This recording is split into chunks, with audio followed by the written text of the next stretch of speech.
بسم الله الحمد لله. جرير بن عبد الله رضي الله عنه وی منګ یو شپه د رسول صلی الله علیه وسلم خواته ورلو او چې ورلو نو دا داسې شپه وه چې ډېره پخه شوې وه. شپه چې کله پخه شي او خاص کر د میاشت نیمې ته ورسیږي نو دا سپوږمۍ ډېره صفا ښکاري او ډېر رڼا کوي چې هغې ته 14مه سپوږمۍ وایي، لیلة البدر. په دغه وخت کې موږ ورلو نو ډېره رڼا وه د شپې. رسول الله صلی الله علیه وسلم دا خبره وکړه چې انکم سترون ربکم کما ترون هذا القمر لا تضامون فی رؤیته.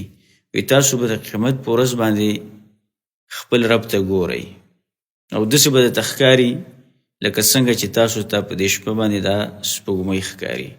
او تاسو یو بل له ټیلې نه ورکوئ، یو بل له دیکې نه ورکوئ، چا خواشه زه ګورم بل چا خواشه زه ګورم، هر یو تاسو په خپل ځای ولاړی وئ بغیر د دې چې یو بل دیکه ورکوي او یو بل تکلیف ورکوي. تاسو دا ګورئ نو د قیامت په ورځ باندې به تاسو ته خپل رب همدغه شانته ښکاري لکه څنګه چې نن تاسو ته دا سپوږمۍ ښکاري.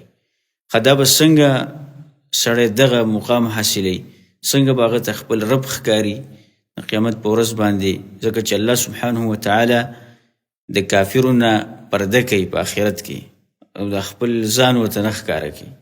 صرف مؤمنان به د الله سبحانه وتعالی د دیدار نه خوند او مزې اخلي. نو رسول الله صلی الله علیه وسلم 2 کارونه وښودل دغه وخت کې صحابه کرامو ته چې که ستاسو وس او طاقت چې الله تغلبو، چې تاسو باندې شیطان غالبه نشي، یا تاسو باندې خوب غالبه نشي، یا د دنیا کار غالبه نشي، چې تاسو د مازیګر د پریوتلو نه د نور د پریوتلو نه مخکې دغه مونځ وکړئ چې هغه مونځ د مازیګر دی، او د سهار د راختلو نه مخکې د دغه مونځ پابندي وکړئ چې هغه مونځ د سحر دی او د فجر دی. نو تاسو دا کار وکړئ.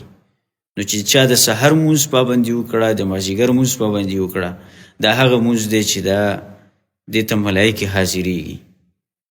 نو که د دې مونځونو چا ډېره پابندي وکړه او ښه طریقې سره یې وکړه نو الله سبحانه وتعالی به هغه ته خپل ځان وښیي او هغه به په آخرت کې او په قیامت کې د الله سبحانه وتعالی د دیدار نه خوند او مزه واخلي.